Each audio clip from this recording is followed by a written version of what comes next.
పొట్టి కొలకర్ర నాకిచ్చి, నీవు లేచి దేవుని ఆలయమును బలిపీఠమును కొలతవేసి ఆలయములో పూజించు వారిని లెక్కపెట్టుము.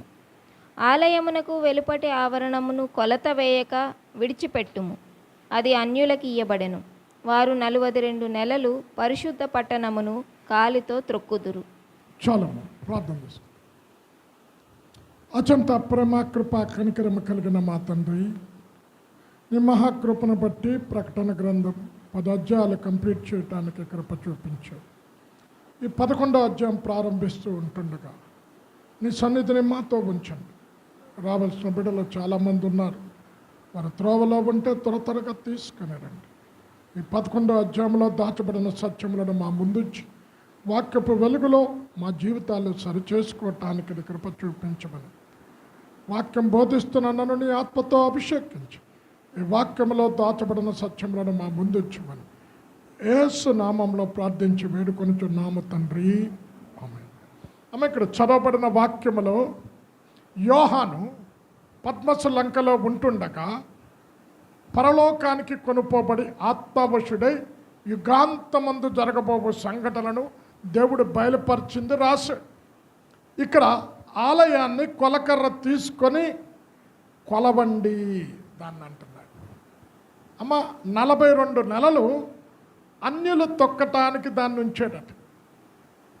అంటే ఏంటి? ఆలయము పరిశుద్ధ గ్రంథ ప్రకటన గ్రంథములో దేవుని ఆలయము అన్న మాట 12 సార్లు రాయబడింది. మొత్తం పరిశుద్ధ గ్రంథం అంతా చూస్తే 206 సార్లు దేవుని ఆలయము అని రాయబడింది. 330 సార్లు గుడారం అంటే ప్రత్యక్ష గుడారం కూడా దేవుని ఆలయానికి నమూనాగా మోషే కట్టే.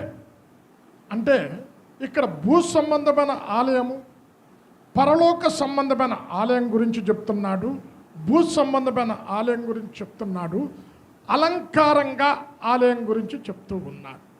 అమ్మ, పరిశుద్ధ గ్రంథములో ఆలయము మొట్టమొదట దేవుడైన యెహోవా మోషేకు ఒక నమూనా ఇచ్చాడు. నేను ఈ ప్రజల మధ్యకు వచ్చి నివాసం ఉండాలి, నా కొరకు ఒక గుడారాన్ని కట్టు. చదవండి, నిర్గమకాండం 25వ అధ్యాయం 8వ వచనం. నేను వారిలో నివసించినట్లు వారు నాకు పరిశుద్ధ స్థలమును నిర్మింపవలెను. అమ్మ, ఇక్కడంటే అక్కడికి వచ్చి నేను నివాసం ఉంటా. ఆ ప్రత్యక్ష గుడారం యొక్క నమూనా ఇచ్చాడు. ఇది అక్షర సంబంధమైన ఆలయము. ఈ ఆలయం కూడా అక్షర సంబంధమైన ఆలయం. ఆత్మ సంబంధమైన ఆలయాలు కూడా ఉన్నాయండి. ఈ ఆలయము ప్రత్యక్ష గుడారం కట్టినప్పుడు అతి పరిశుద్ధ స్థలములో షకీనా దిగేది.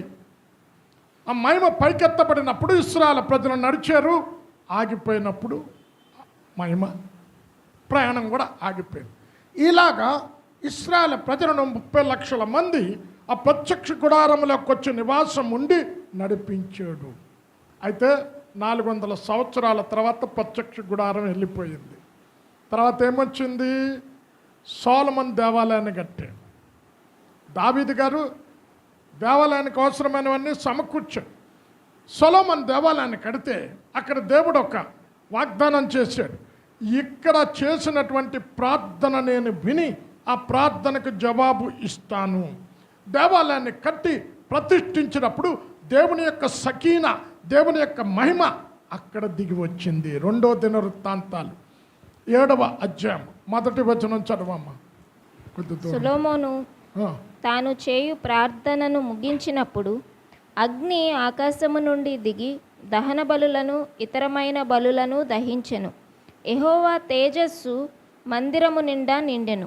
అమ్మ, అక్కడ ప్రత్యక్ష గుడారాలు ఎక్కడ వచ్చింది? తేజస్సు అతి పరిశుద్ధ స్థలములో. ఇక్కడ సొలొమోను ఆలయంలో దేవుని యొక్క మందిరాన్ని కట్టి ముగించి ప్రతిష్ఠించినప్పుడు దేవుని యొక్క మహిమ అక్కడ దిగి వచ్చింది. అయితే ఈ ఆలయము కూడా BC 586లో బబులోను రాజు వచ్చి ఈ ఆలయాన్ని అంతా పూర్తిగా పాడు చేసి ఆలయాన్ని నేలమట్టం చేశాడు. తిరిగి ఆ ఆలయాన్ని ఎవరు కట్టారు? జెరుబ్బాబెలు నాయకత్వంలో ఎజ్రా, నెహమ్యా ఇరువురు కలిసి తిరిగి పడిపోయిన ఆ దేవాలయాన్ని, ప్రాకారాలను తిరిగి కట్టారు. ఇది 3వ ఆలయము. ఇది అన్ని అక్షర సంబంధమైన ఆలయం గురించి చెప్తున్నా. అయితే ఈ ఆలయం కూడా శిథిలమైపోయినప్పుడు ఈ ఆలయానికి తిరిగి మరమ్మతులు చేశాడు ఎవరు? హేరోదు రాజు. ఈ హేరోదు రాజు కాలంలోనే యేసయ్య ఉన్నప్పుడు ఆ మందిరాన్ని అక్కడ పండగలు చేసినట్టుంటుంది. చదవండి యోహాను సువార్త 10:22. ఆలయ ప్రతిష్ఠిత పండుగ యెరూషలేములో జరుగుచుండెను. అది శీతాకాలము. అప్పుడు ఆలయ ప్రతిష్ఠిత పండుగ ఉంది కదమ్మా. ఇదేంటి? హేరోదు కట్టిన దేవాలయం. అయితే హేరోదు కట్టి అంటే మరమ్మతులు చేయించాడు. ఈ కట్టిన దేవాలయం కూడా ఎప్పుడు పూర్తిగా నేలమట్టమయ్యింది చెప్పండి? చరిత్ర తెలుసు కదా. AD 70లో టైటస్ రోమా చక్రవర్తి వచ్చి ఈ దేవాలయాన్ని అంతా కూడా నేలమట్టం చేశాడు. ఏనుగుల చేత తొక్కించాడు. ఎందుకో చెప్పాను మీకు ఇంతకు మునుపు. అంటే మీకు గుర్తుండదా? ప్రపంచంలో యెరూషలేము దేవాలయం అంతా ఖరీదైన దేవాలయము ప్రపంచంలో ఇంకొకటి లేదు. ఇప్పుడు ఇద్దరు కొత్తగా వచ్చారు కదా, తెలియదు. మీరు మొదటి దినవృత్తాంతాలు 29వ అధ్యాయం చూసుకుంటే దేవాలయానికి 6,000 మనుగులు బంగారం పట్టాయి. 6,000 మనుగులు.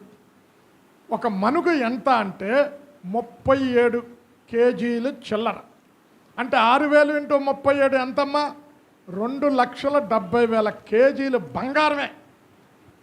అంటే అంత ఖరీదైన దేవాలయం కనుక టైటస్ చక్రవర్తి ఏనుగులతో పూర్తిగా తొక్కించి బంగారాన్ని, వెండిని, విలువైనటువంటివన్నిటిని తీసుకొని వెళ్ళిపోయాడు.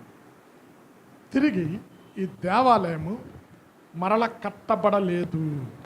ఎప్పుడు కడతారో తెలుసండి? యూదులతో దేవుడు అంత్యక్రీస్తు ఒక ఒప్పందం చేసుకుంటాడు, నిబంధన. ఇప్పుడు యూదులకు స్వాతంత్రం వచ్చింది. ఎప్పుడు? 1948లో ప్రపంచమంతా చెదిరిపోయిన యూదులు ఎందుకు చెదిరిపోయారు? వారు నోటుతోనే ఈ రక్తం మా మీద, మా పిల్లల మీద ఉండును గాక అని చెప్పించుకున్నారు. కనుక ప్రపంచమంతా చెదిరిపోయారు. చెదిరిపోయిన యూదులు 1948లో తిరిగి అందరూ వచ్చారు. వారికి స్వాతంత్రం అయితే వచ్చింది, కానీ దేవాలయాన్ని కట్టుకోవటానికి స్వాతంత్రం రాలేదు. యూదులకు యెరూషలేములో సొలొమోను కట్టిన దేవాలయంలో ఇప్పుడు ఏముందో తెలుసండి? మసీదు ఉంది. వీరికి స్వాతంత్రం దేవాలయాన్ని కట్టడానికి రాలే. అయితే అంత్యక్రీస్తు ప్రపంచాన్ని పరిపాలిస్తున్నటువంటి దినాలలో ఫస్ట్ 3.5 years ఒక నిబంధన యూదులతో చేసుకుంటాడు. చేసుకొని ఇక్కడ దేవాలయాన్ని కట్టడానికి అనుమతిస్తాడు. అప్పుడు తిరిగి కట్టబడతాది. చదవమ్మ జకర్యా 6:15. జకర్యా 6:15. దూరము నుండి వచ్చిన వారు, దూరముగా ఉన్నవారు వచ్చి యెహోవా ఆలయమును కట్టుదురు. అప్పుడు యెహోవా నన్ను మీ వద్దకు పంపెనని మీరు తెలుసుకొందురు. మీ దేవుడైన చాలమ్మా అమ్మ. ఇది ఈ ఆలయం కూడా ఉండదండోయ్. మీకు ఇంతకు మునుపు యుగాంతం గురించి చెప్పినప్పుడు చెప్పే ఈ ఆలయం కూడా కూలిపోద్ది. ఎలాగా? భూకంపము వచ్చి. ఎప్పుడు వస్తుంది భూకంపం?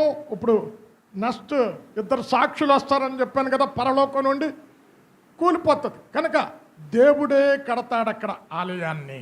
అది మీకు ఇంతకు మునుపు చెప్పాను, అంతమంది గుర్తుందో తెలియదు. ఆదివారం వర్తమానంలో చెప్పాను. కనుక ఇదేంటి? అక్షర సంబంధమైన ఆలయము. అయితే ఆత్మ సంబంధమైన ఆలయాన్ని గురించి చెప్తున్నాడు. యేసుక్రీస్తు ఆలయము అని అన్నాడు ఆయన. అమ్మ యోహాను సువార్త 2వ అధ్యాయం పట్టుకోమ్మ. ఈ దేవాలయాన్ని పడగొట్టి 3 దినాలలో మరలా ఈ దేవాలయాన్ని కడతాను, లేపుతాను అన్నాడు. అప్పుడు యూదులు ఏమనుకున్నారు?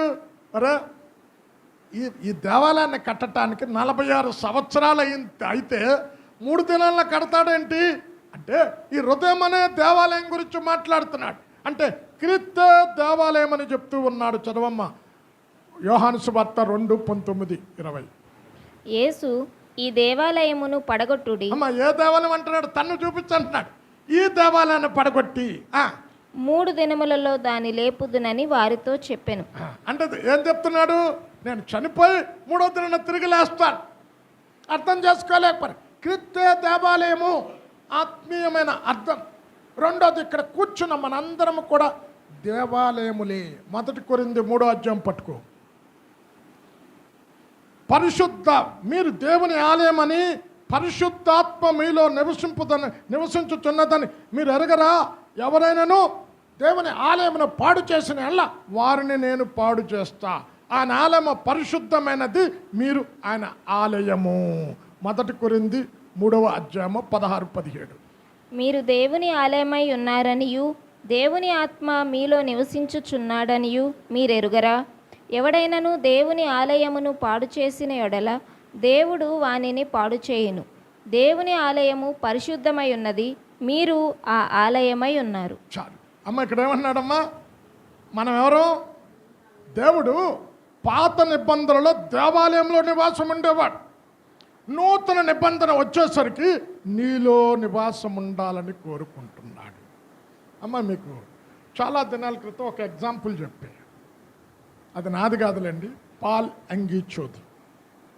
పాల్ ఎంగిచో దగ్గరికి, ఆయన బౌద్ధుడు కదా, బౌద్ధుడు రక్షణలోకి వచ్చాడు. సరే, యేసయ్య ప్రతి వారి హృదయంలో నివాసం ఉంటాడు అని ఒక బౌద్ధుడికి సువార్త చేశాడు. అయితే బౌద్ధుడు వచ్చి అడిగాడట, అరే ఒక్కడే దేవుడు ఇంతమంది హృదయాల్లో ఎలా నివాసం ఉంటాడు అంటే ఆయనకు ఆన్సర్ చెప్తాం అర్థం కాలేదు. మీరు వెళ్ళండి, నేను ప్రార్థన చేసి చెప్తాను అన్నాడు. ఇప్పుడు దేవుని దగ్గరికి వెళ్ళి అడిగాడట, ప్రభువా ఒక్కడే దేవుడు ఎలా నివాసం ఉంటావు ఇంతమందిలో అంటే దేవుడు అబ్రహాం గురించి చెప్పాడట. అంటే పరిశుద్ధ గ్రంథం, అబ్రహాము బలిపీఠం కట్టినప్పుడల్లా దేవుడు అక్కడికి వచ్చి అక్కడ దేవుడు అబ్రహాంతో మాట్లాడేవాడు. ఇప్పుడు బలిపీఠాలు ఉన్నాయా? లేవు. తర్వాత ఎక్కడికి వచ్చాడు? సాక్ష్యపు గుడారంలోనికి వచ్చాడు. ఆ గుడారంలోనికి వచ్చి నివాసం ఉన్నాడు. అక్కడ సకీనా దిగిచ్చింది. ఇప్పుడు ప్రత్యక్ష గుడారం ఉన్నదా? లేదు. తర్వాత ఎక్కడ దిగింది మహిమ? సొలొమోను దేవాలయంలో దిగింది. అక్కడికొచ్చి దేవుడు ప్రజలు చేసిన మనవిని వినేవాడు. ఇప్పుడు సొలొమోను దేవాలయం కూడా లే. ఇప్పుడు ఏది దేవుని ఆలయం అంటే అప్పుడు బాప్తిస్మము యోహాను అంటున్నాడంట, లోక పాపములు మోసుకొని పోవచ్చున్న దేవుని గొర్రె పిల్ల యేసుక్రీస్తే దేవుడు, ఆయనే దేవుని ఆలయం అని మరుసటి రోజు వస్తే చెప్పాడంట. అమ్మ, యేసుక్రీస్తే దేవుడు, ఆయనే దేవుని ఆలయం. ఆయన హృదయంలో చేర్చుకుంటే ఆయన నీ దగ్గరికి వచ్చి నివాసం ఉంటాడు. మరలా ఆయన ప్రశ్న వేసాడట, నేను అడుగుతుంది అదే, ఒక్కడే దేవుడు ఇంతమంది హృదయంలో ఎట్ టైం ఎలాగుంటాడు? మరలా నేను ప్రార్థన చేసి చెప్తా అన్నాడట. దేవుడు ప్రార్థన చేస్తే ఒక తలంపిచ్చాడు. అమ్మ, చెరువులో నీళ్ళుంటాయి కదా, ఆ నీళ్ళలో చంద్రుడు రాత్రివేళ చంద్రుడి ప్రతిబింబం నీళ్ళలో కనిపిస్తుందా? పక్కింటి వాడి దగ్గర బావి ఉంది, బావిలో నీళ్ళున్నాయి, ఆ చంద్రుడి ప్రతిబింబం ఆ బావిలో కూడా కనిపిస్తుంది కదా. ఒక్కడే చంద్రుడు, ఎక్కడ నీళ్ళుంటే అక్కడ చంద్రుడి యొక్క ప్రతిబింబం వస్తుంది. ఇప్పుడు దేవుడు ఒక్కడే అందరిలో నివాసం ఉండాలి అంటే పరిశుద్ధాత్మ ద్వారా దేవుడు నీలోనికి వచ్చి నివాసం ఉంటాడు. నీళ్ళు ఎక్కడుంటే, ఇప్పుడు నీళ్ళు లేని చోట చంద్రబింబం కనిపిస్తుందమ్మా? కనబడదు. నీ ఇంట్లో ఉంటే నీళ్ళు, అక్కడ చంద్రబింబం కనిపిస్తుంది. పక్కింటోళ్ళలో ఉంటే అక్కడ చంద్రబింబం కనిపిస్తుంది. అంటే పరిశుద్ధాత్మతో నింపబడిన హృదయం కలిగిన ప్రతి వారి హృదయంలో ఆయన నివాసం ఉంటాడు. అప్పుడు ఆయన అంగీకరించాడట. అమ్మ, పాత నిబంధనలో అక్షర సంబంధమైన దేవాలయంలో నివాసం ఉంటాడు. నూతన నిబంధనలో మననే దేవాలయంగా చేసుకున్నాడు. మూడవది, పరలోక దేవాలయం గురించి మాట్లాడుతున్నాడు. అమ్మ, ఇదేంటి? అది అక్షర సంబంధమైన దేవాలయం గురించి చెప్తున్నా. ఇదేంటి? అలంకారార్థమైన దేవాలయము. చదవండి, ప్రకటన 11 ఇప్పుడు మూలవాక్యం చదివారు కదా, అదే చివరి వచనం. 11:15 చివరి వచనం అమ్మ. మరియు పరలోకమందు దేవుని ఆలయము తెరవబడగా దేవుని నిబంధన మందసము అది చూసారండి, నిబంధన మందస ఎక్కడ చూసారు? ఆ మందస యొక్క నమూనా ఏంటి? భూమి మీద నమూనా. మీకు ప్రత్యక్ష గుడారం చెప్పినప్పుడు ఇవన్నీ చెప్పా. అమ్మ పరలోకములో దేవాలయాన్ని చూశాడు, అక్కడ దేవుని యొక్క నిబంధన మందసాన్ని చూచాడు. గొర్రెపిల్లే దేవాలయమని ప్రకటన 21వ అధ్యాయం 22వ వచనములో గొర్రెపిల్లే ఆ పరలోకములో ప్రకాశించటానికి సూర్యుడు కానీ చంద్రుడు కానీ లే. గొర్రె పిల్ల యొక్క మహిమ అంటే యేసయ్య యొక్క మహిమే పరలోకమంతా ప్రకాశిస్తాడు. అక్కడ ఏమి ఎలక్ట్రిసిటీ ఏం లేదు, అక్కడ సూర్యుడు లేడు, చంద్రుడు లేడు. దేవుని యొక్క మహిమ పరలోకమంతా ప్రకాశిస్తుంది. ఆయనే దేవాలయం. 21, 22 ప్రకటన. సర్వాధికారి అయిన దేవుడగు ప్రభువును గొర్రెపిల్లయు దానికి దేవాలయమై ఉన్నారు. అది ఆ పట్టణంలో తర్వాత జరుగుకుంటే ప్రకాశించడానికి సూర్యుడు లేడు, చంద్రుడు లేడు. అమ్మా ఏంటి? ఒకటి భూ సంబంధమైన ఆలయం, 2 పరలోక సంబంధమైన ఆలయాన్ని గురించి అక్షర అలంకారార్థంగా ఇక్కడ కొలత వెయ్యు. తర్వాత కొలత ఎందుకు అన్నది తర్వాత చెప్తాను. అయితే యెరూషలేము పట్టణాన్ని పరిశుద్ధ గ్రంథములో ఏమంటున్నారు తెలుసా? పరిశుద్ధ పట్టణము అంటున్నాడు. తర్వాత దాన్ని ఏంటి? మహారాజు పట్టణము. ఎందుకు పరిశుద్ధ పట్టణం? పరిశుద్ధుడైన దేవుడు ఆ పట్టణం దగ్గరికి వచ్చాడు. ఆ పట్టణ ప్రజలను ప్రేమించి కన్య మరియ గర్భంలో సర్వ మానవాళి రక్షణార్థమై రక్షకుడిగా జన్మించాడు. మరలా ఆయన భూమి మీదకి వచ్చినప్పుడు యెరూషలేమునే ముఖ్య పట్టణానికి చేసుకొని పరిపాలన చేస్తాడు. దానికి పరిశుద్ధ పట్టణము అని పేరు పెట్టారు. చదవమ్మ ప్రకటన మత్తయి 4వ అధ్యాయం 5వ వచనం. అంతటా అపవాది పరిశుద్ధ పట్టణమునకు ఆయనను తీసుకొని పోయి. యెరూషలేము పట్టణం అని చెప్పొచ్చు కదా, ఏముంది? పరిశుద్ధ పట్టణం. ఎందుకు? దేవుడు ఆ పట్టణాన్ని తాకాడు, ఆ పట్టణంలో సంచరించాడు. కనుక యేసుక్రీస్తు ప్రభుల వారు బాప్తిష్యం తీసుకొని పరిచర్యకు రావటానికి 40 దినాలు ఉపవాసం ఉంటే సాతానుని ఆయన శోధించటానికి యెరూషలేము పట్టణంలో ఎత్తైన శిఖరం మీద తీసుకెళ్ళి పట్టణ ప్రభావం అంతా చూపించాడు. ఆ పట్టణాన్ని ఏమంటున్నాడు? పరిశుద్ధ పట్టణము. అమ్మ మత్తయి 27కి వెళ్ళిపోమ్మ. ఇక్కడ యేసయ్య సిలువలో చనిపోయినప్పుడు 7 రకాల అద్భుతాలు జరిగాయండి. నేను లెంట్ డేస్లో మాట్లాడాను దీని గురించి, అంటే మీ దగ్గర మాట్లాడలేదండి. అందులో ఒక అద్భుతం ఏంటో తెలుసా? బండలు బద్దలయ్యాయి, సమాధులు తెరవబడ్డాయి. తెరవబడిన సమాధులలో నుంచి కొంతమంది లేచి పరిశుద్ధులకు కనబడ్డారు, పరిశుద్ధ పట్టణంలో సంచారం చేశారు అని రాయబడింది. అక్కడ కూడా పరిశుద్ధ పట్టణంలో అన్నాడు. 27:51 మత్తయి. అప్పుడు దేవాలయపు తెర పైనుండి క్రింది వరకు 53.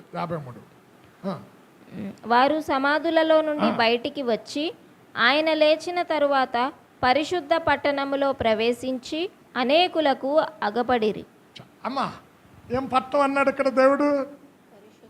యెరూషలేము పట్టణం అనలే, పరిశుద్ధ పట్టణం. అనేకులకు కనిపించే ఇది మహారాజు పట్టణం అని కూడా అంటున్నారు. కారణం ఏంటి?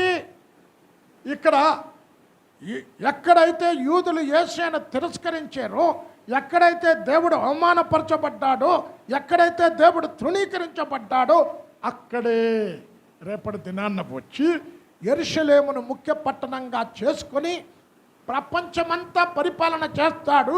కనుక ఆ పట్టణానికి మహారాజు పట్టణము. మత్తయి 5:4.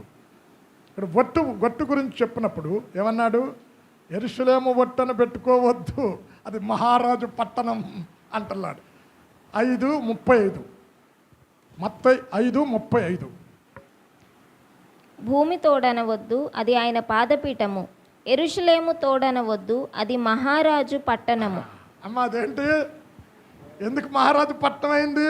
రేపు ఇదే పట్టణాన్ని రాజుల రాజు ప్రభువుల ప్రభు భూపతులకు అధిపతి అయిన క్రీస్తు ప్రభుల వారు ఈ పట్టణంలోనే ముఖ్య రాజధానిగా చేసుకొని ప్రపంచాన్నంతా ఏకఛత్రాధిపత్యంగా 1000 ఏళ్ళు పరిపాలన చేస్తాడు. కనుక ఈ పట్టణానికి మహారాజు పట్టణము అని పేరు పెట్టాడు. అయితే ఈ పట్టణం కొలవమన్నాడు దేవాలయం. ఏంటి దేవాలయాన్ని కొలవటం అంటే ఏంటి? ఎవరు దేవాలయము? నువ్వు నేనే దేవాలయం. కొలవటం ఏంటి? ఆత్మీయ అర్థాలు ఉన్నాయి. దేవాలయాన్ని కొలవమంటే ఈ దేవాలయం పొడవు వెడల్పు ఇది ఒక దేవాలయం కదా. ఈ దేవాలయం పొడవు వెడల్పు ఎంత ఎత్తెంత ఇది కొలవటం కాదు. రక్షించబడిన ప్రతి విశ్వాసి ఒక దేవాలయమే. మనమే ఆత్మ సంబంధమైన మందిరముగా సజీవ రాళ్లగా కట్టబడుతూ ఉన్నాము. 1 పేతురు 2వ అధ్యాయం 5వ వచనం. ఆ మందిరము ఎత్తబడదు. అమ్మా ఇప్పుడు యేసే మధ్యాకాశానికి వచ్చినప్పుడు ఈ మందిరం ఎత్తబడుతుందా? ఎత్తబడదు. ఎత్తబడే మందిరం ఏది? నీవు నేనే. ఈ మందిరం కదలదు. కదిలే మందిరాలు ఎవరు? నీవు నేనే. అంటే ఈ మందిరంలో ఉండేటటువంటి స్వభావాలు, మందిరంలో ఉండేటటువంటి గుణాలు బయటకు వెళ్ళి ఇదే స్వభావాలు ఇదే గుణాలు నీలో చూస్తే ఏంటి? నిన్ను అనేకులు వెంబడిస్తారు అమ్మా. కనుక ఇది ఆత్మ సంబంధమైన మందిరంగా కడుతూ ఉన్నాడు. 1 పేతురు 2:5. యేసుక్రీస్తు ద్వారా దేవునికి అనుకూలములగు ఆత్మ సంబంధమైన బలులను అర్పించుటకు పరిశుద్ధ యాజకులుగా ఉండునట్లు మీరును సజీవమైన రాళ్ల వలె నుండి ఆత్మ సంబంధమైన మందిరముగా కట్టబడుచున్నారు. అమ్మ మనం కట్టబడుచూ ఉన్నాం. కట్టబడుతూనే ఉండాలి. ఏంటి? ఒక దేవాలయాన్ని కట్టడానికి ఇటుకలు కావాలి. ఒక దేవాలయాన్ని కట్టడానికి సిమెంట్ కావాలి. ఇటుక మధ్యలో అలాగే పేర్చి విడిచిపెడితే అది ఉంటుందా? కూలిపోతుంది. దానికి ఏం చేస్తారు? ఇటుక మధ్యలో సిమెంట్ వేస్తారు. అంటే నీవు నేను ఒక ఇటుకల లాంటి వాళ్ళం. నీవు నేను మందిరంగా కట్టబడాలి అంటే ఏముండాలి? మన మధ్య ఐక్యత ఉండాలి. ఆత్మ సంబంధం మందిరముగా ఇక్కడ కూర్చుని మనమంతరము కూడా కట్టబడుతూ ఉన్నాం. ఇటుకలన్నీ ఒక కుప్పగా పేరిస్తే అది ఇటుకలుగా ఉంటుంది, కానీ అది దేవాలయంగా మార్చబడదు. అది దేవాలయంగా చేయాలంటే ఒకదాని మీద ఒకటి పేర్చి అది పడిపోకుండా మధ్యలో సిమెంట్ వేస్తారు. అప్పుడు ఏమవుతుంది? కూలిపోకుండా పడిపోకుండా ఉంటుంది. ఈరోజు ఆత్మ సంబంధమైన దేవాలయంగా నువ్వు కట్టబడుతూ ఉన్నావు. విశ్వాసుల మధ్య ఐక్యత ఉండాలి, ప్రేమ ఉండాలి. కనుక కొలత వేస్తూ ఉన్నావు ఈ దేవాలయాన్ని. ఎవరు దేవాలయము? నీవు నేనే దేవాలయము. అమ్మ చదవమ్మ 1 కొరింథీ 6వ అధ్యాయం 19వ వచనములో మీ దేహములు దేవుని వలన మీకు అనుగ్రహింపబడి మీలోనున్న పరిశుద్ధాత్మకు ఆలయమై ఉన్నదని మీరు ఎరుగరా? 1 కొరింథీ 6:19. మీ దేహము దేవుని వలన మీకు అనుగ్రహింపబడి మీలోనున్న పరిశుద్ధాత్మకు ఆలయమై ఉన్నదని మీరెరుగరా? చాలు అమ్మ, మనమే ఆలయం కడుతూ ఉన్నాడు. అయితే కొలత వేస్తున్నాడట ఆలయానికి. ఏంటి? ఒక 4 రకాల కొలతలు చెప్తాను. 1, అమ్మ దేవుని మందిరంలో ఏముంటుంది? నా తండ్రి మందిరం ఏమన్నాడు? ప్రార్థనా మందిరం అనబడును. అంటే నువ్వే ఒక మందిరంగా కట్టబడితే నీలో ఏముండాలి? ప్రార్థన ఉండాలి. ఒక విశ్వాసికి ప్రార్థన ఎలాంటిదంటే ఊపిరి లాంటిది. అంతేగాని నేను ప్రార్థన చేస్తున్నా, నేను గొప్ప భక్తుణ్ణి, ఊపిరండి విశ్వాసకది. అమ్మ ఎలా ప్రార్థన చెయ్యాలి అని కొలత వేసి చూస్తాడంటే ఏంటి? ఒక 4-5 లక్షణాలు చెప్తాను అని అంటున్నాడు. విసుకక ప్రార్థన చెయ్యండి. లూకా 18:1. అంటే కొన్నిసార్లు మనం ప్రార్థన చేస్తాం, కొన్ని రోజులు ప్రార్థన చేసిన తర్వాత ఆపేస్తాం. ఎందుకు? అరే దేవుని చిత్తం కాదేమో అంట. దేవుడు అంటున్నాడు, దేవుడు నీకు జవాబిచ్చేటంతట వరకు విసుకక ప్రార్థన చెయ్యండి. 18:1. వారు విసుకక నిత్యము ప్రార్థన అమ్మా చేయుచుండవలెను. ఎలా చేయాలన్నది చెప్తాను. 2, ఎడతెగక ప్రార్థన చెయ్యండి. మొదటి తెస్సలోనిక 5వ అధ్యాయము 15వ వచనం. అమ్మా ఇప్పుడు మీరు భోజనం ఉదయం తింటున్నారు, ఉదయం తినాలి రాత్రి తినకపోతే ఏంటి అంటావా?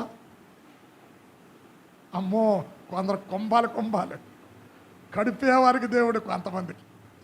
ఇక్కడ అంటున్నాడు, నీ తిండి ఎలా తింటావో ఆహారం, ఎడతెగక ప్రార్థన, దేవునితో మాట్లాడే అనుభవం. దేవునితో మాట్లాడే అనుభవం నీకు లేకపోతే నీ ఆత్మ చచ్చిన స్థితికి వెళ్ళిపోతా. కనుక ఎడతెగక దేవునితో మాట్లాడే అనుభవం కలిగి ఉండాలి, ప్రార్థన చెయ్యాలి. మొదటి తెస్సలోనిక 5:15. ఎడతెగక ప్రార్థన చేయుడి. అమ్మ, ఎడతెగక ప్రార్థన చెయ్యండి. ఎల్లప్పుడూ ప్రార్థన చెయ్యండి. ఎందుకు?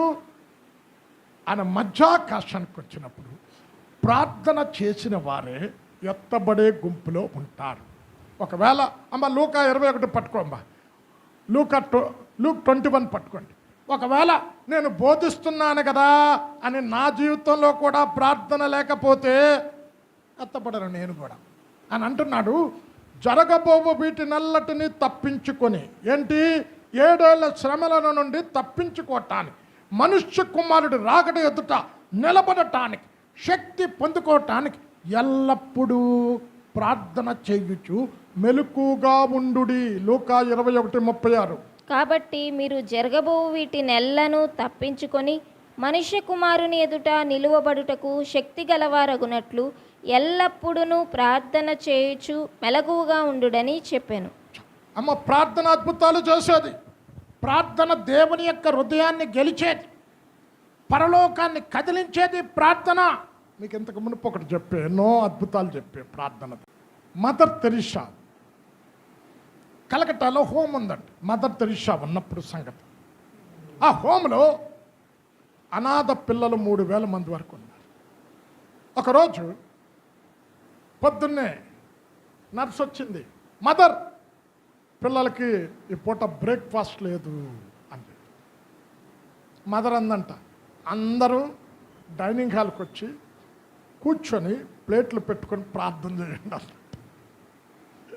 అమ్మ, ప్లేట్ పెట్టుకునేటప్పుడు టిఫిన్ రెడీగా ఉంటే కదమ్మా, ఎవరైనా ప్లేట్లు వేసుకోలేదు. మదర్ విశ్వాసం చూడు. అందరూ సమయం అయిపోయింది, బ్రేక్ఫాస్ట్ సమయం. అందరూ డైనింగ్ హాల్కి వచ్చి అందరికి ప్లేట్లు ఇవ్వండి, ప్రార్థన చేయమని చెప్పండి. ప్లేట్లు పెట్టుకున్నారు, ప్రార్థన చేశారు. 3,000 మందికి ఫుడ్డే లేదండి.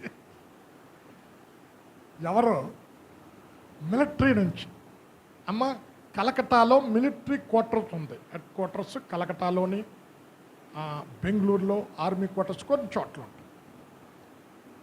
సంవత్సరానికో 2 ఇయర్స్కి ఒకసారి రొట్టెలు, పన్నులు, కాంటాక్ట్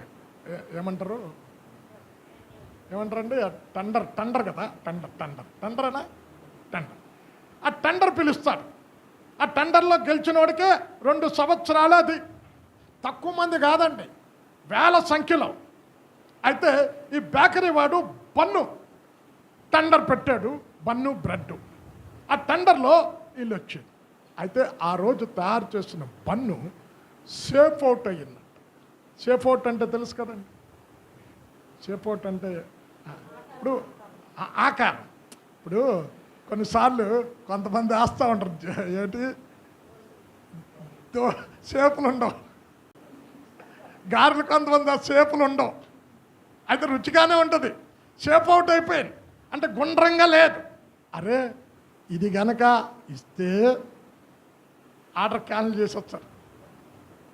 అంత 2 సంవత్సరాలు ఆదాయం పోతుంది అని ఏం చేద్దాం, ఇన్ని పన్నులు ఉన్నాయి అంటే ఎవరో చెప్పారట. మదర్ తెరీసా హోమ్ ఉంది, అక్కడ చాలామంది అనాథ పిల్లలు ఉన్నారు, ఈ పన్నులన్నీ తీసుకెళ్ళాలి పడ్డారు. చూడండి, ప్రార్థన చేసి ప్లేట్లు దగ్గర పెట్టుకొని ఆమెన్ అనగానే మిలిటరీ వాడు వచ్చి, అమ్మా మా దగ్గర ఇన్ని పన్నులు ఉన్నాయి, ఈ ఆర్డర్ కనుక ఇస్తే ఈ షేప్లెస్ పన్నులు మా ఆర్డర్ మొత్తం క్యాన్సిల్ అయిపోద్ది, కనుక ఈ బన్నులు మీకు పంపించాం. చూసారా, ప్రార్థన అద్భుతాలు చేసేది. ఎలా ప్రార్థన చేయమని అంటున్నాడు? విసుకక చెయ్యండి, ఎడతెగక చెయ్యండి, ఎల్లప్పుడూ చెయ్యండి. ఇంకెలాగంటున్నాడు? ఆత్మతో ప్రార్థన చెయ్యండి.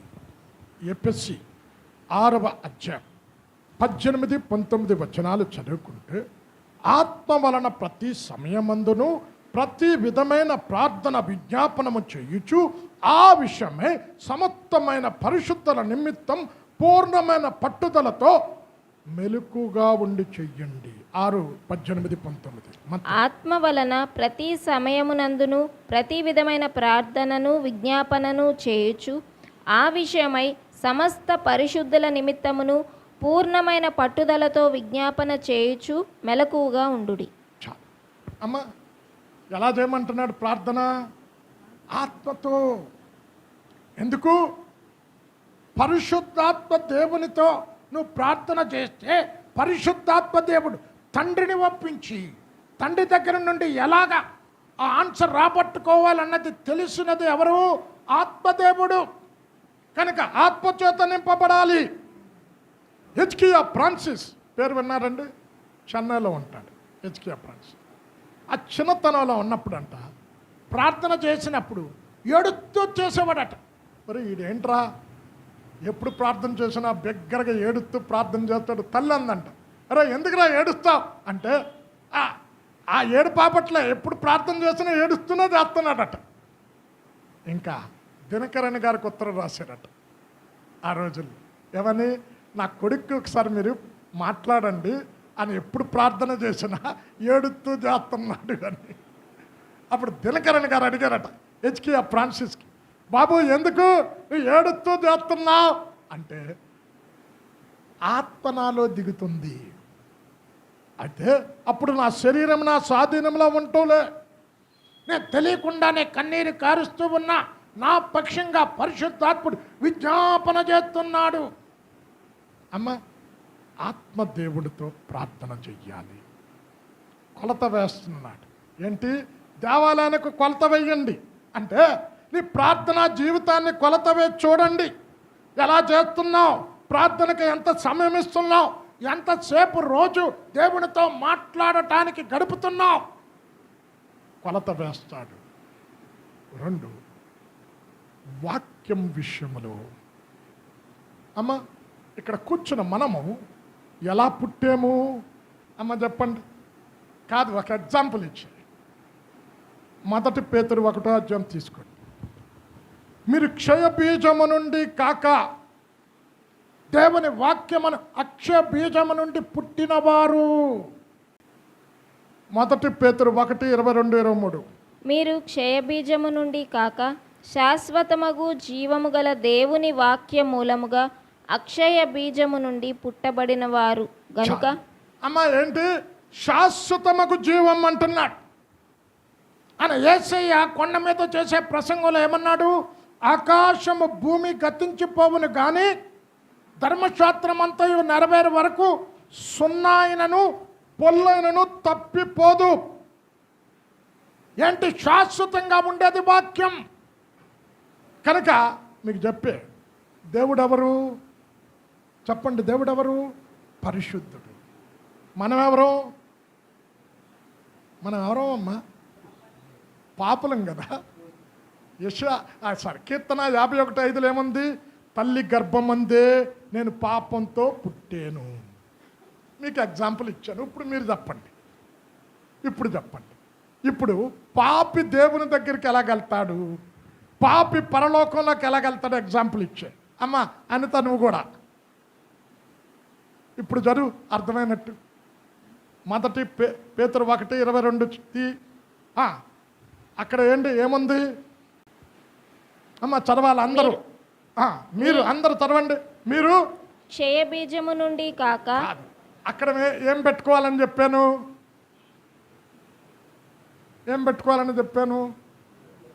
మీ తండ్రి పేరు.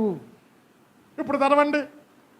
గీతమ్మ కానీ సామెల రాజన్న కానీ పాలు కానీ పేరు చదవండి అమ్మా. నేను మీ తండ్రి పేరేంటి?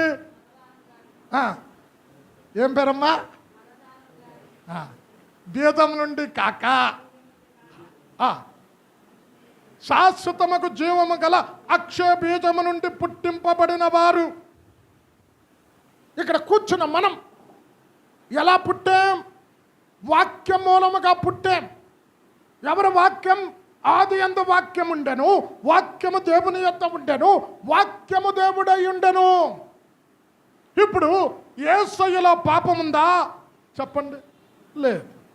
అమ్మ మీకు ఆ రోజున ఇచ్చి దీని గురించి కొద్ది లోతుగా చెప్పే. అంటే వాక్య మూలముగా పుడితే నీ తండ్రి మూలంగా పుట్టిన దాంట్లో పాపం ఉంది. ఇక్కడ చాలా చక్కగా రాస్తున్నాడు. శాశ్వతమకు జీవము గల అక్షయ బీజము నుండి. అక్షయము అంటే నాశనము లేనిది. దేవుడు ఈ రోజు ఉండి రేపు కనబడకుండా పోయే దేవుడు కాదు, ఎల్లప్పుడూ ఉండే దేవుడు. కనుక ఎల్లప్పుడూ ఉండే దేవుడు మనని కన్నాడు. ఎలా కన్నాడు? అదే అందుకనే మీరు వాక్యం తెలుసుకోవాలి.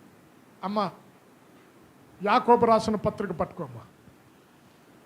తాను సృష్టించిన వాటిలో ప్రథమ ఫలముగా ఉండునట్లు సత్యవాక్యము వలన తన సంకల్ప ప్రకారం కనెను. 1:18. ఆయన తాను సృష్టించిన వాటిలో మనము ప్రథమ ఫలముగా ఉండునట్లు సత్యవాక్యము వలన మనలను తన సంకల్ప ప్రకారము కనెను. అమ్మ మీరిద్దరు కొత్తగా వచ్చారు కదా, వినండి. ఇప్పుడు వీళ్ళకి ఎన్నిసార్లు చెప్పినా ఇలా వినరా అలాగ పోతుంది. అమ్మ ఏంటి ఇక్కడ ఏమన్నాడు విన్నారా? సృష్టించిన వాటిలో ప్రథమ ఫలం. అంటే ప్రథమ ఫలం అంటే అర్థం ఏంటి? నేను చేస్తున్నాను కదా అర్థం. ఏం సృష్టించాడు? భూమిని సృష్టించాడు. ఏమి సృష్టించాడు? సూర్యచంద్ర నక్షత్రాదులను సృష్టించాడు. ఏమి సృష్టించాడు? దేవదూతలను సృష్టించాడు. అయితే వాక్యము కనుక నిన్ను కంటే ఆది యందు సూర్యుడు ఉండెను, ఆది యందు చంద్రుడు ఉండెను, ఆది యందు దేవదూతలు ఉండెను, ఆది యందు భూమి ఉండెను అని ఉందమ్మా? ఉందా? ఆది యందు ఏముంది? వాక్యమున్నది. ఆది యందు ఏముంది? నేను ఆదియును అంతమునయున్న వాడను, నేనే మొదటి వాడను, నేనే కడపటి వాడను, నేనే అల్ప, నేనే ఒమేగా. అంటే ఆది యందున్న దేవుడు నిన్ను కంటే నువ్వెవరి వైపు తెలుసా? సూర్యుడి కంటే, చంద్రుడి కంటే, ఆకాశ నక్షత్రాల కంటే, వీరందరికంటే ముందున్న వాడివైపోయావు. కారణం ఏంటి? వాక్యము కన్నది నిన్ను. అమ్మ ఇవన్నీ హృదయంలో పెట్టుకోవాలమ్మా. ఇవన్నీ ఎలాంటి సత్యాలు ఇవి? చదవమ్మా. ఇప్పుడు అందుకనే జ్యేష్ఠుల సంఘం. మీరే చెప్పండి. ఇప్పుడు రాజు చచ్చిపోయాడండి. రాజు చచ్చిపోయిన తర్వాత సింహాసనం మీద ఎవరెక్కుతారు చెప్పండి? ఎవరమ్మా? కుమారుల్లో ఎవరు? కుమారులు 10 మంది ఉన్నారు. ఎవరెక్కుతారు? జ్యేష్ఠుడు. అంటే నువ్వు జ్యేష్ఠులలోనికి ఎప్పుడు వస్తావో తెలుసా? వాక్యము కంటే. 12 హెబ్రీ 22. పరలోకమందు రాయబడి ఉన్న జ్యేష్ఠుల సంఘమునకు. ఏ సంఘమ్మా? జ్యేష్ఠుల సంఘం. నువ్వు జ్యేష్ఠుడు అయితేనే 1000 ఏళ్ళ పరిపాలన ఉంటావు. ఎలాగ జ్యేష్ఠుడు? వాక్యం కనాలి. పాపం చేస్తే జ్యేష్ఠత్వాన్ని పోగొట్టుకుంటావు. యేషావు జ్యేష్ఠత్వాన్ని అమ్ముకున్నాడు. ఈరోజు పాపం చేస్తే జ్యేష్ఠత్వాన్ని పోగొట్టుకుంటావు. కనుక ఇక్కడ అంటున్నాడు వాక్యం. ఆ వాక్యము నీలో ఉంటే పాపం చెయ్యవు. 119:9. నీ ఎదుట పాపము చేయకుండా ఉన్నట్లు నా హృదయంలో వాక్యము ఉంచుకొని ఉన్నా. 119:9. యవనులు దేనిచేత తమ నడత శుద్ధిపరచుకొందురు? నీ వాక్యమును బట్టి దానిని జాగ్రత్తగా చూచుకొని. 11వ వచనం కూడా చదవమ్మా. నీ ఎదుట నేను పాపము చేయకుండునట్లు నా హృదయములో నీ వాక్యము ఉంచుకొని ఉన్నాను. ఇప్పుడు యేసయ్య సైతానుని జయించాడండి. ఎలా జయించాడు? వాక్యము ద్వారా. కనుక వాక్యము నీలో ఉంటే లోకాన్ని జయిస్తావు. వాక్యము నీలో ఉంటే సాతానుని జయిస్తావు. అయితే ఆ వాక్యము దేవుడు నీకు ఇచ్చాడు. ప్రతి ఆదివారం వింటున్నారు. మీరు ఇంకా ఎంత గొప్ప శ్రేష్ఠులు అంటే ప్రతి మంగళవారం లోతైన సత్యాలు వింటున్నారు. కొలతేస్తాడు. కొలవండి దేవాలయాన్ని. విన్న వాక్యాన్ని బట్టి ఎంతగా ఎదిగారు వీళ్ళు, ఆ వాక్యం ఎంతగా హృదయంలో దాచుకున్నారు. అన్నీ దాచుకుంటాం, బంగారం దాచుకుంటాం, లాకర్లో పెడతాం, డబ్బు దాచుకుంటాం. దాచుకోవద్దని నేను వద్దని అంటలే, వాక్యం దాచుకోమండి. అరే ఎందుకు దాచుకో? మెడిటేట్ చేసే అలవాట్లేదు మనకి. ఇప్పుడు ఆవుంది, ఆవేం చేస్తుందమ్మా? అందుకే దేవుడు అంటున్నాడు, నెమర వేయని జంతువులు నాకు అసహ్యం, అపరిశుద్ధం, వాటిని తినొద్దు అంటే అర్థం ఏంటి? ఆత్మీయ అర్థం ఉంది. వాక్యం విన్నావు, మెడిటేట్ చేయం కదా మనం. మెడిటేట్ చేయటం అంటే ఇప్పుడు ఈ సత్యాలు తెలియని వారు ఎంతోమంది ఉన్నారు. ఇప్పుడు నువ్వు వెళ్ళావు, నీ ఇంటికి వెళ్ళావు, క్రైస్తవ స్నేహితులు చాలామంది ఉన్నారని. అరే ఈరోజు మా చర్చిలో వాక్యం ఏం చెప్పారో తెలుసా? నేను చేస్తున్నంట, సూర్యుడి కంటే ముందున్నవాడినంట అని నువ్వు నీ స్నేహితుడికి చెప్పావు, నీ కొలిక్కి చెప్పావు, నీ సాటి విశ్వాసులకి చెప్పావు, రానోళ్ళకి. అప్పుడు ఏం చేస్తున్నావమ్మా? ఎన్నిసార్లు మెడిటేట్ నెమరు వేస్తున్నా ఆవు లెక్క ఇది మర్చిపోతావా? మనకు అది లేదు. మళ్ళీ సేవకుడు చూసేటట్టు పెన్ను పట్టుకొని నోట్స్లో అబ్బో ఎంత చక్కగా ధ్యానం చేస్తున్నారు. అమ్మ వాక్యం 2, 3 ఆయన ప్రేమ కలిగిన దేవుడు. ఆ ప్రేమ నీలో ఉందా అమ్మ? 1 యోహాను 3వ అధ్యాయం పట్టుకోమ్మ. ఇక్కడ అంటున్నాడు, నాలుకతోనూ మాటతోనూ కాక క్రియతోనూ సత్యముతోనూ ప్రేమించుదుము. 1 యోహాను 3:18. చిన్నపిల్లలారా, మాటతోనూ నాలుకతోనూ కాక క్రియతోనూ సత్యముతోనూ ప్రేమింతము. చాలు అమ్మా, మాట చెప్పటం కాదు. ఇక్కడ ఏమన్నాడు? నాలుకతో నువ్వంటే అంత ప్రేమో హృదయంలో ఉండదు. ఇక్కడ ఏమంటున్నాడు? మాటలు చెప్పటం కాదు, నాలుకతో మాట్లాడటం కాదు, క్రియతో సత్యముతో ప్రేమించండి. ఎందుకు? ఇక్కడ కూర్చున్న మనల్ని అమ్మ యోహాను సువార్త 13వ అధ్యాయం పట్టుకోమ్మ. అది అలాగే ఉంచు అధ్యాయము. ఇక్కడ కూర్చున్న మనల్ని, అరే వీరు దేవుని బిడ్డలు, దేవుని సంతానం అని ఎలా చెప్పుకుంటారు? బైబిల్ సంఖలో పెట్టుకొని తిరిగితేనా? లేకపోతే నా లెక్క బోధిస్తేనా? కాదు. నేను మిమ్మల్ని ప్రేమించినట్టు మీరును ఒకరినొకరు ప్రేమించుకొని కొత్త ఆజ్ఞ ఇచ్చుచున్నా, మీరు ఒకరినొకరు ప్రేమించుకొని ఎడల దీనిని బట్టి లోకం నా శిష్యులని చెప్తారు. 1 యోహాను సువార్త 13, 34, 35. మీరు ఒకరినొకరు ప్రేమింపవలెనని మీకు క్రొత్త ఆజ్ఞ ఇచ్చుచున్నాను. నేను మిమ్మును ప్రేమించినట్టే మీరును ఒకరినొకరు ప్రేమింపవలెను. మీరు ఒకని ఎడల ఒకడు ప్రేమ గలవారైన ఎడల దీని బట్టి మీరు నా శిష్యులని అందరూ తెలుసుకొందురనెను. ఎలా తెలుసుకుంటారండి అమ్మ శిష్యులని? ప్రేమను బట్టి.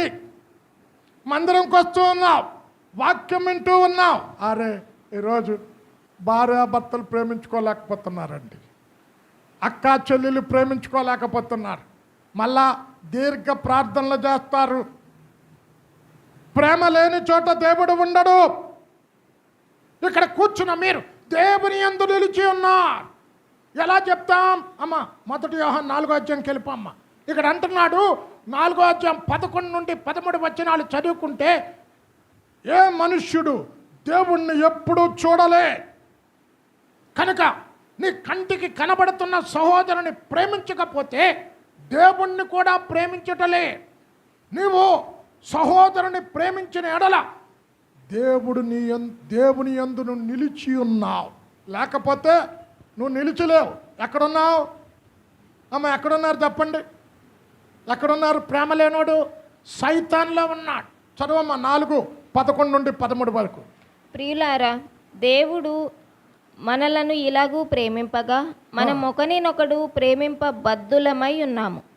ఏ మానవుడును దేవుని ఎప్పుడునూ చూచి ఉండలేదు. మనం ఒకరినొకడు ప్రేమించిన ఎడల దేవుడు మన యందు నిలిచియుండును. అమ్మా యేసయ్య నా అందున్నాడు. ఎలా చెప్తున్నా?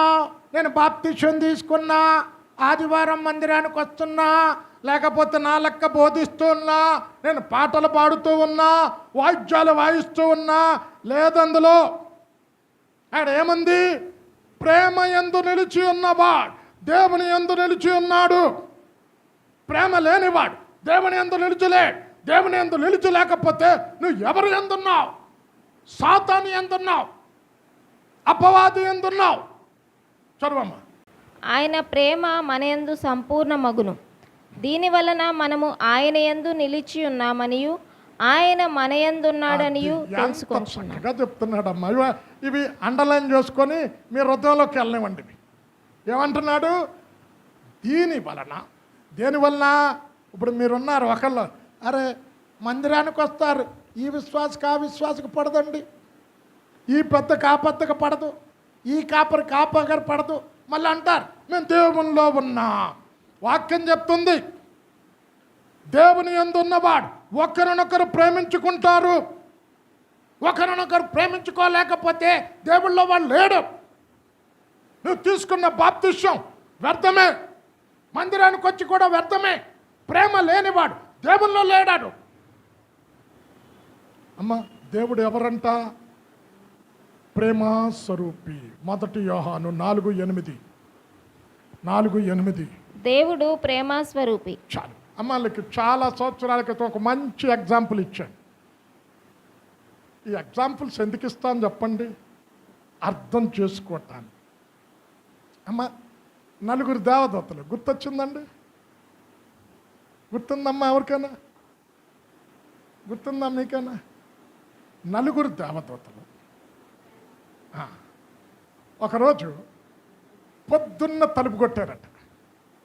తలుపు కొట్టుకొని, అమ్మా నీ ప్రార్థన దేవుడు విన్నాడు, నీ ప్రార్థనకు జవాబుగా మమ్మల్ని పంపే, మాలో ఎవరు కావాలో ఒక్కరిని కోరుకో, ఆ ఒక్కరు లోపలికి వస్తాం, మిగతా 3 వెనక్కి వెళ్ళిపోతాం అన్నారట. మొదటి దేవదూత అందంట, నా పేరు ధనము అన్నట్టు. రెండో దేవదూత అందంట, నా పేరు విజయము. మూడో దేవదూత అందంట, నా పేరు ఆరోగ్యము.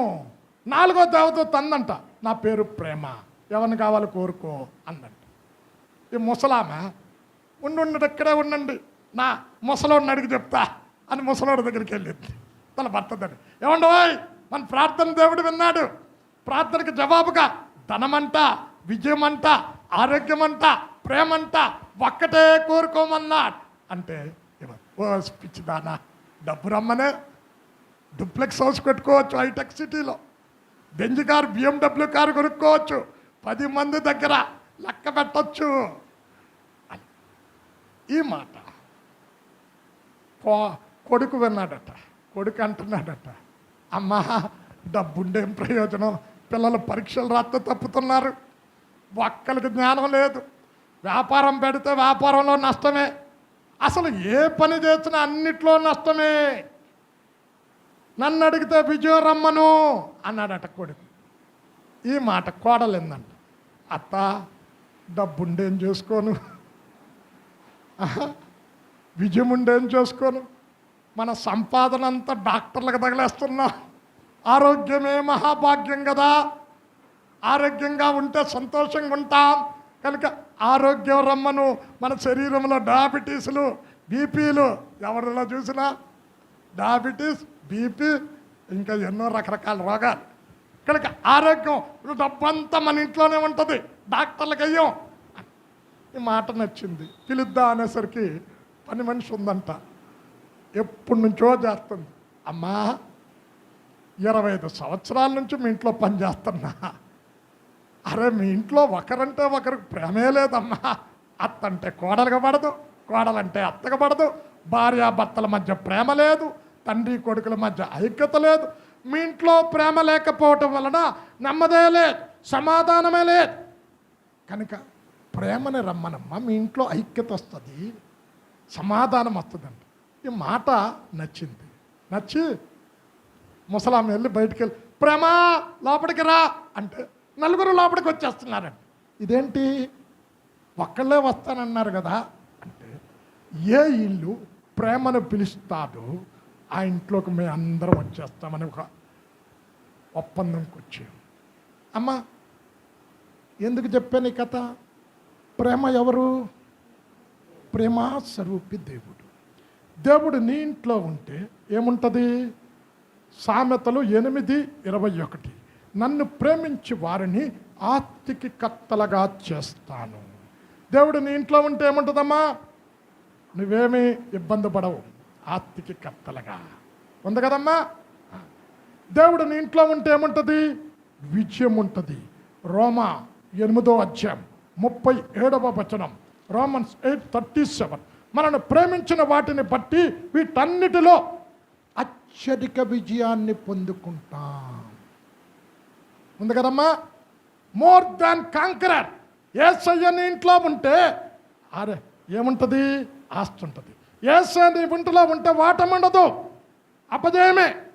యేసయ్య నీ ఒంటిలో ఉంటే అనరెక్కల నీడలో ఆరోగ్యమున్నది. మలాకి 4:2, ఇర్మియా 30:17, నీ గాయములను మాన్పించదను, నీకు ఆరోగ్యం ఇచ్చదను. చదవమ్మ 30:17 ఇర్మియా. అయితే నేను నీకు ఆరోగ్యము కలుగజేసేదను, నీ గాయములను మాన్పెదను. చూడండి, దేవుడే నీ ఇంట్లో ఉంటే ఆరోగ్యం ఉంటా, దేవుడే నీ ఇంట్లో ఉంటే విజయం ఉంటా, దేవుడే నీ ఇంట్లో ఉంటే ఏది కొరత ఉండదు. కనుక ప్రేమ ఉందా? కొలతేస్తాడు, ఎంత ఉంది ప్రేమ నీలో. 4, దాతృత్వం కూడా చూస్తాడండి. ఏంటి అమ్మ? 2 కొరింథీ 8 పట్టుకో.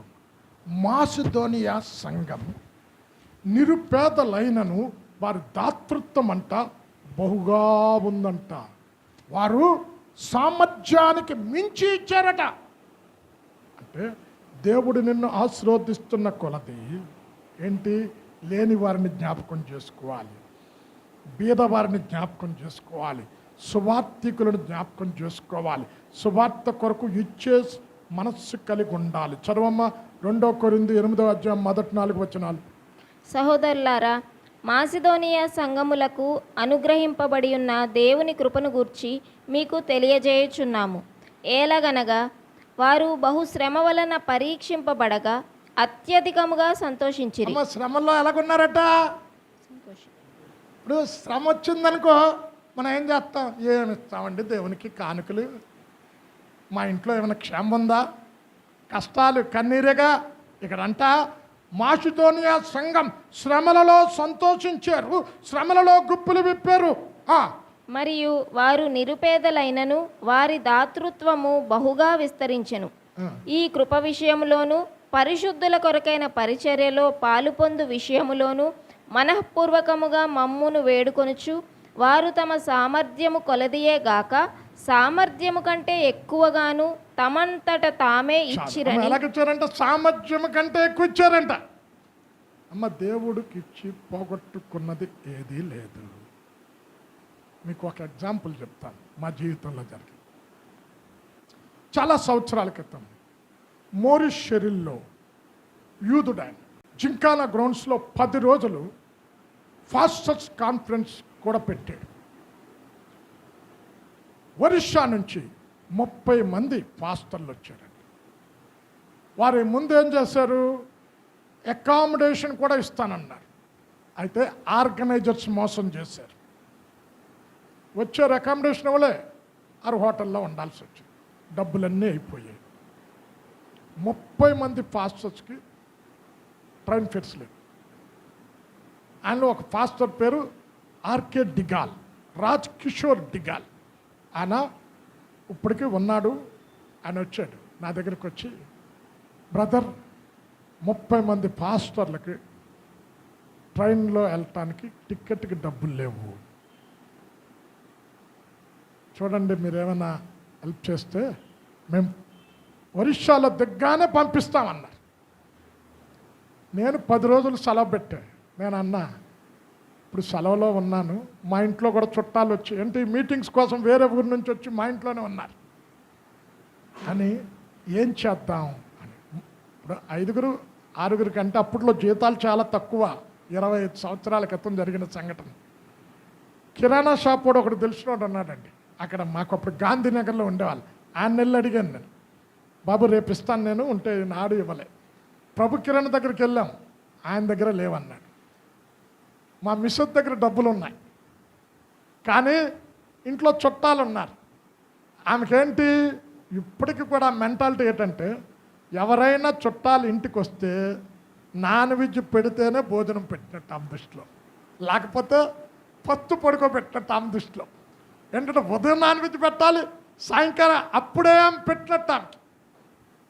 ఇంకేం అడిగిందనుకో నన్ను అంటది, ఇంతమంది 10 మంది ఉన్నారు ఇంట్లో చుట్టాలు, వాళ్ళకి ఫుడ్ ఏంటి, వాళ్ళకి ఇదేంటి. నేను ఇంకా చూసి ప్రార్థన చేసి ఉడికాను. దేవుడు ఆమెతో మాట్లాడి ఒక పాస్టమ్ ఉంది, నా ఆత్మీయ తల్లిని చూశారు మీరు చూశారు, ఆమె చూశారు కదా, ప్రేమా సిస్టర్. ఆమె దగ్గరికి వెళ్ళి, అంటే పాపం సేవకులు 30 మందికి ఛార్జీలు లేవంట, నాకున్న డబ్బులన్నీ ఇచ్చేస్తాను, అయితే నాన్ వెజ్ పెట్టలేను, కాయగూరలకు ఫుడ్ రేపు మనం ఇద్దామండి. ఆ పాస్టమ్ కూడా చాలా హ్యాపీ అయిపోయింది. 30 మందికి ఛార్జీలు ఇచ్చి పెద్ద బేషన్ అండి, 30 మందికి పులిహార చేసాం. 30 మందికి చేసి ప్యాకెట్లు కట్టి తీసుకెళ్ళి, టికెట్స్ మరి స్లీపర్ టికెట్ కాదండి, ఆర్డినరీ టికెట్టే. టికెట్లు కొనిస్తే వాళ్ళు ముఖంలో ఆనందం చూడాలి. మా దగ్గర డబ్బు లేదు, ఇంకా అంతా అయిపోయింది. వాళ్ళ డాడీకి తెలిసింది ఏమీ లేదని. అమ్మ మేము ఎంత డబ్బులు ఇచ్చామో అంతకు డబ్బులు వచ్చింది. అన్యాయస్తుడు కాదు దేవుడు. ఇక్కడ అంటున్నాడు, సామర్థ్యానికి మించి ఇచ్చారు. దేవుడు నిన్ను ఆశీర్వదిస్తున్న కొలత వేసి చూస్తాడు. ఒకప్పుడు నీకు 10,000 జీతం ఉంది, ఎలాగున్నావు? ఇప్పుడు 1,00,000 నీకు జీతం పెంచే, ఇప్పుడు ఎలాగున్నావు? నువ్వు ఇచ్చుటలో ఎలాగున్నావు చూస్తాడు కొలత వేసి. 5వది పరిశుద్ధత. 1 పేతురు 1వ అధ్యాయం 14-15 వచనాలు చదువుకుంటే, నేను పరిశుద్ధుడనై ఉన్న ప్రకారం మీరును పరిశుద్ధులై ఉండండి అంటున్నాడు. అంటే పరిశుద్ధతలో నువ్వు ఎలాగున్నావు? కొంతమంది శరీరంతో పాపం చేయరు, కానీ ఆలోచనలతో పాపం, చూపులతో పాపం, తలంపులతో పాపం. అయితే నీ పరిశుద్ధత ఎలాగుండాలి? అండలం చేసుకోండి. 2 కొరింథీ 7వ అధ్యాయం 1వ వచనములో, మనకు ఈ వాగ్దానములు ఉన్నవి కనుక శరీరమునకును మనస్సుకును కలిగిన ప్రతి కల్మషము నుండి విడిపించబడి పరిశుద్ధత కలిగి. చదవమ్మా 2 కొరింథీ 7వ అధ్యాయం 1వ వచనం. ప్రియులారా, మనకు ఈ వాగ్దానములు ఉన్నవి గనుక దేవుని భయముతో పరిశుద్ధతను సంపూర్తి చేసుకొనుచు. సంపూర్ణ పరిశుద్ధత అంటే ఏంటి? మనస్సుతో కూడా పాపం చేయకుండా ఉండటం. పరిశుద్ధతను సంపూర్తి చేసుకొనుచు శరీరమునకును ఆత్మకును కలిగిన సమస్త కల్మషము నుండి మనలను పవిత్రులనుగా చేసుకొందము. చాలు. అక్కడ ఏమన్నాడమ్మా? శరీరానికి, ఆత్మకు, ప్రాణాత్మ శరీరాలలో ఎక్కడా అపరిశుద్ధత కనపడకూడదు. కొలుస్తాడు. అమ్మ ఇది ముగించాలి, ఇంకొక 5 నిమిషాలు క్లోజ్ చేస్తాను, చాలా టైం అయింది. ఇక్కడ ఏమన్నాడమ్మా? 42 మాసాలు అన్యులు తొక్కుతారు. చదవమ్మది మూలవాక్యంకి వెళ్ళు. 11:2. ఆలయమునకు వెలుపటి ఆవరణమును కొలత వేయక విడిచిపెట్టుము, అది అన్యులకి ఇయ్యబడెను. వారు 42 నెలలు పరిశుద్ధ పట్టణమును కాలితో త్రొక్కుతురు. 42 నెలలు అంటే ఎంతమ్మా? 3.5 సంవత్సరాలు. అంటే ఏంటి 3.5 సంవత్సరాలు అంటే, ఇక్కడ దేవాలయాన్ని కట్టి కంప్లీట్ చేసిన తర్వాత అక్కడ తన ప్రతిమను పెడతాడు అంత్యక్రీస్తు. అప్పుడు యూదులు తిరుగుబాటు చేస్తారు, యూదులకు శ్రమ కలుగుతారు. అన్న జనాంగం 3.5 సంవత్సరాలు దేవాలయాన్ని తొక్కుతారట. అది 4-5 రెఫరెన్స్లు ఇచ్చి క్లోజ్ చేస్తాం, వివరించడం. మీరు ఇంటికి పోయి చదువుకోండి. అమ్మ చదవండి. ఇర్మియా 30వ అధ్యాయం 7వ వచనం. ఆ దినము మహాభయంకరమైనటువంటి దినం, యాకోబు సంపత్తికి ఆపద తెచ్చు దినము. అయ్యో ఎంత భయంకరమైన దినము! అట్టి దినము మరి ఒకటి రాదు. అది యాకోబు సంతతి వారికి ఆపద తెచ్చు దినము. చాలు అమ్మ. ఏంటంటే ఆ దినం ఎప్పుడు? సెకండ్ 3.5 years, 1000 ఏళ్ళ పరిపాలన. దేవాలయం కంప్లీట్ అయిపోగానే ఈ అంత్యక్రీస్తు తన ప్రతిమను పెడతాడు అక్కడ పూజించమని. అప్పుడు యూదులు రివోల్ట్ అవుతారు, తిరుగుబాటు చేస్తారు, యూదులకు శ్రమ కలుగుతుంది, అన్న జనాంగం తొక్కుతుంది. 42 మాసాలు దేవాలయాన్ని. అమ్మ అయితే దేవుడు వారిని కాపాడటానికి దిగి వస్తాడు. చదవమ్మ జకరియా 13వ అధ్యాయం 8-9 వచనాలు.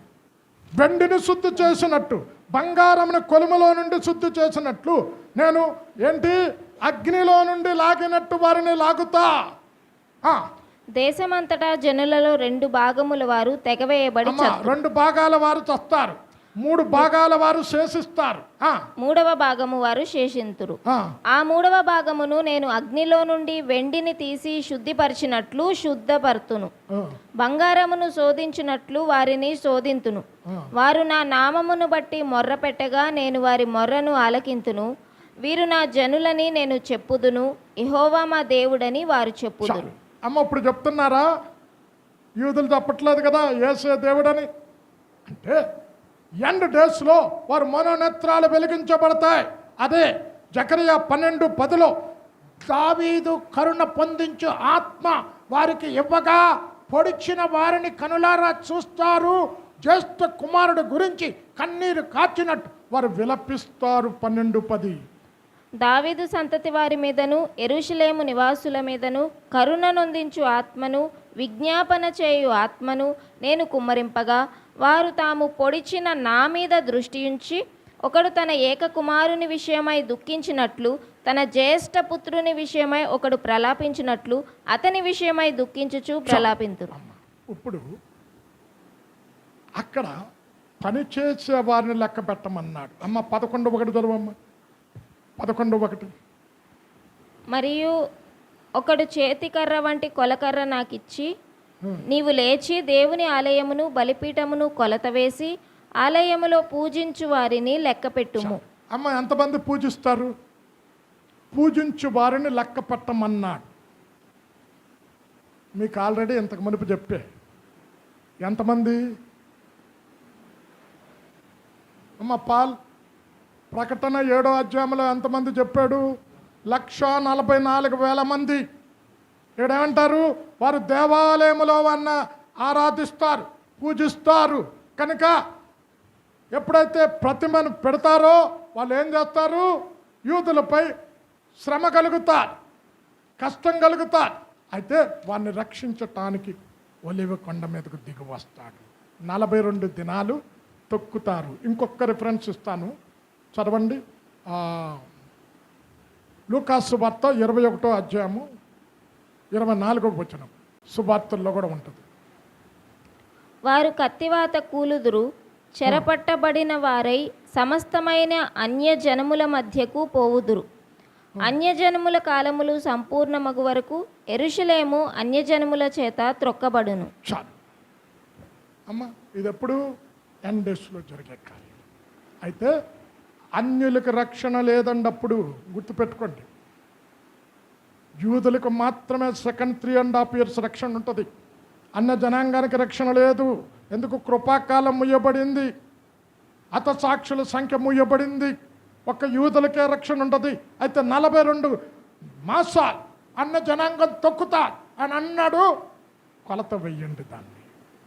అంటే కొలత వేస్తే నీ ప్రార్థనా జీవితం ఎలాగుంది, నీ వాక్య అనుభవం ఎలాగుంది, నీ పరిశుద్ధత ఎంతవరకు ఉంది, నీ దేవుని కిచ్చుటలో ఎలాగున్నావు, ఇవన్నీ కొలత వేసి చూస్తాడు. కొలత ఇవ్వండి.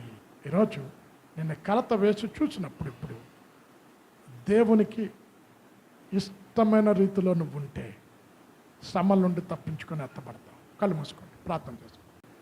అత్యంత ప్రేమ కృప కనికరమ కలిగిన మా తండ్రి, ఈ సాయంకాల సమయంలో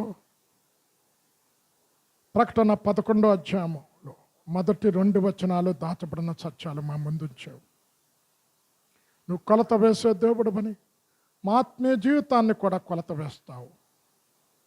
కొలిచినప్పుడు మేము నువ్వు దృష్టిలో తక్కువ కాకుండా నువ్వు ఆశించిన రీతిలో మా జీవితాలు ఉండటకు నీ కృప దయచేయండి. మేమే ఆత్మ సంబంధమైన దేవాలయంగా కడుతూ ఉన్నాం. కట్టబడిన ఈ దేవాలయాలు అన్ని జనాంగం మధ్య సాక్షులుగా మేము జీవించుటకు నీ కృప దయచేయండి. విన్న వాక్యం దుష్టుడు ఎత్తుకొని పోకుండా నీరు కట్టి ఫలింపజేయండి. మరలా వచ్చే వారం ఇదే రీతిగా కూడుకొని పర్యంతం నీ కృపా సన్నిధి ప్రసన్నత ప్రియ కుటుంబాలతో ఉంచి నడిపించమని యేసు నామంలో ప్రార్థించి వేడుకొనుచున్నాము తండ్రి. ఆమేన్.